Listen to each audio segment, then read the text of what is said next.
The growing popularity and therefore the growing demand of SUVs in the Indian car market is now well established. But sedans are not yet ready to just give up. After the launch of the Honda City facelift earlier this year, it's now time for the all-new Hyundai Verna to make a statement. This car clearly has a lot going for it in terms of its exterior design updates, feature list on the inside, an all-new turbo petrol engine and ADAS technology. You're watching HT Auto, I'm your host Shubhadeep, and in this episode we're taking a much closer look at the all-new Hyundai Verna.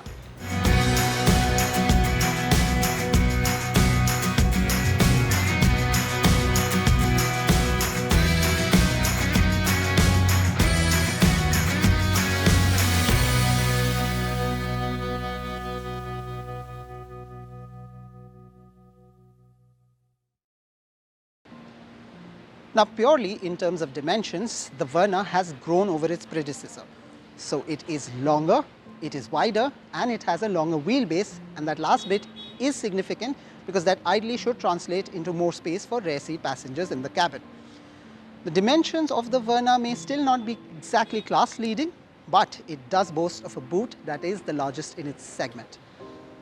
Now, moving from dimensions to the exterior styling, and yes, much has changed as far as the design elements of the car are concerned.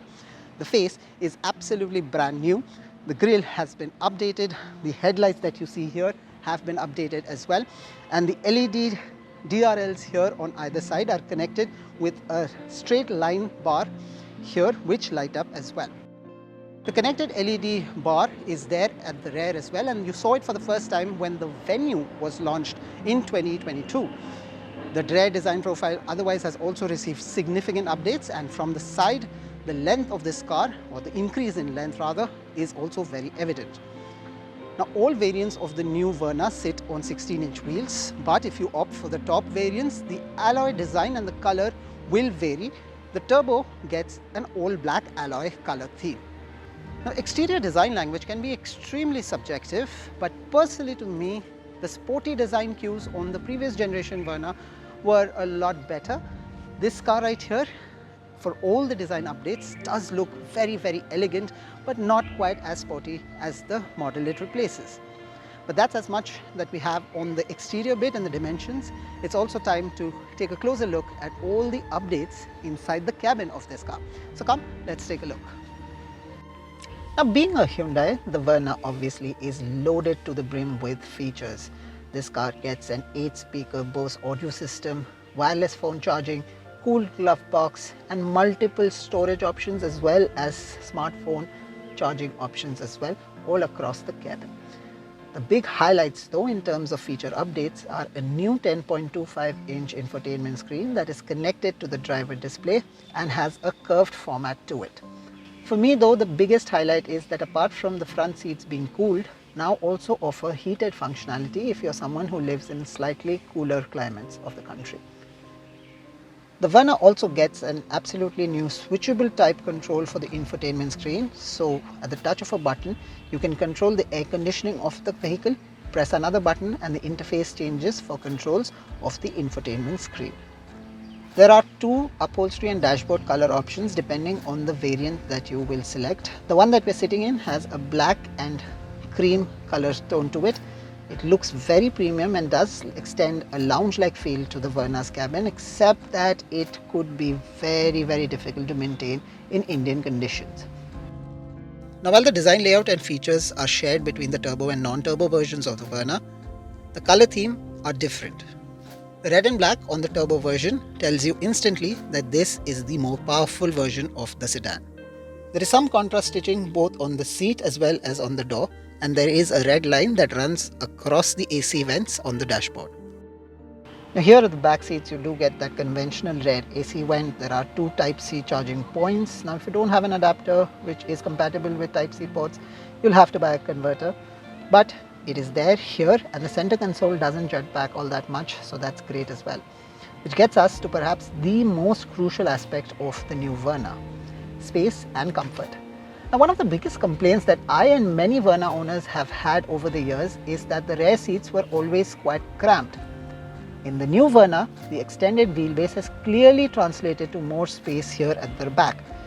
This seat is pushed quite a bit back, and yet I have a fair amount of knee room, decent amount of space for my feet, and the headroom is as it has always been inside the Verna. The other highlights of course are this central armrest here with cup holders and plenty of storage space on the doors as well. On the flip side though, considering that Hyundai does equip its cars with a lot of features, I would have ideally preferred a panoramic sunroof because, well, that really is where the trend is at.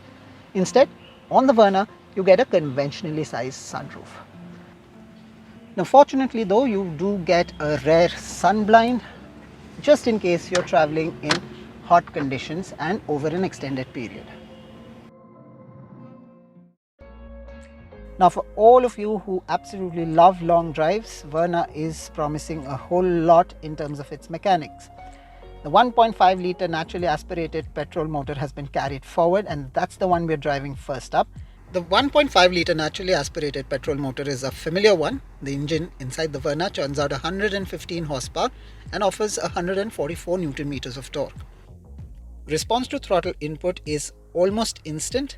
Push the accelerator though, and there is a certain grunt that seeps in from the engine bay into the cabin.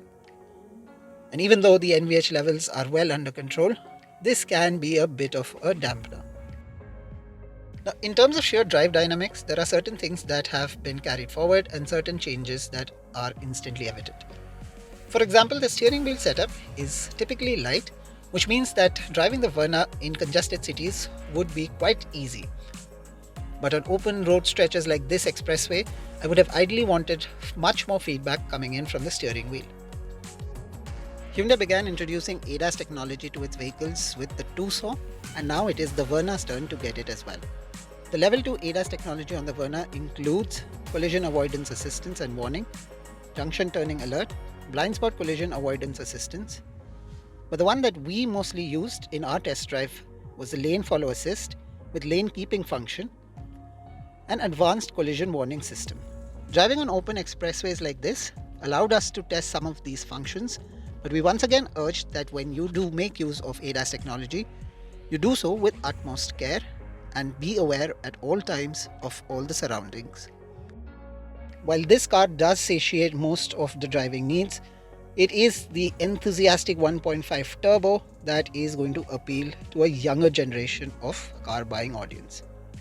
Those of you who are into the specifics, there is 160 HP of power and 253 Newton meters of torque, which means that in terms of power, the Verna turbo is more powerful than the Virtus turbo, Slavia turbo, and of course the Honda City. And in terms of torque, well, it is significantly ahead of the Czechs and the VW, and at par with the Honda City. Now the turbo petrol motor inside the Verna comes mated to the 7-speed DCT, which is the highest version, so that is the most expensive one. But it also comes, thankfully, mated to a 6-speed manual transmission unit. And typically this manual gearbox here is effortless to use.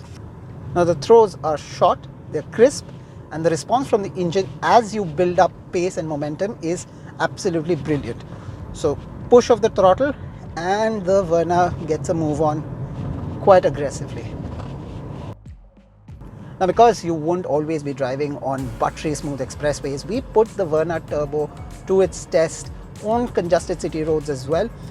And frankly, once you do weave in and out and ahead of slow moving traffic, the throttle press and the response from the engine is very, very, very delicious. So those who seek that extra bit of power every time they step out, the Verna turbo is pretty much a no-brainer. The choice is absolutely evident and instant. Hyundai prides itself on its SUV lineup in the country, but it's good to see that the company is not giving this sedan the stepmotherly treatment. As far as the pricing of the new Verna is concerned, it starts at an introductory ex-showroom price of approximately Rs 11 lakh and goes up to Rs 17.5 lakh. It is good to see that this car has a completely new design language on the outside, space on the inside has received a bump up, and that 1.5 litre turbo petrol engine is quite fun. The addition of ADAS technology to the Verna also gives it quite a few bragging points. But the most important thing is, what do you make of this car? Do let us know, and for the in-depth review, do check out our written report on our website as well. In this episode, that's all the time we have. Once again, thank you for watching. Stay well, drive safe.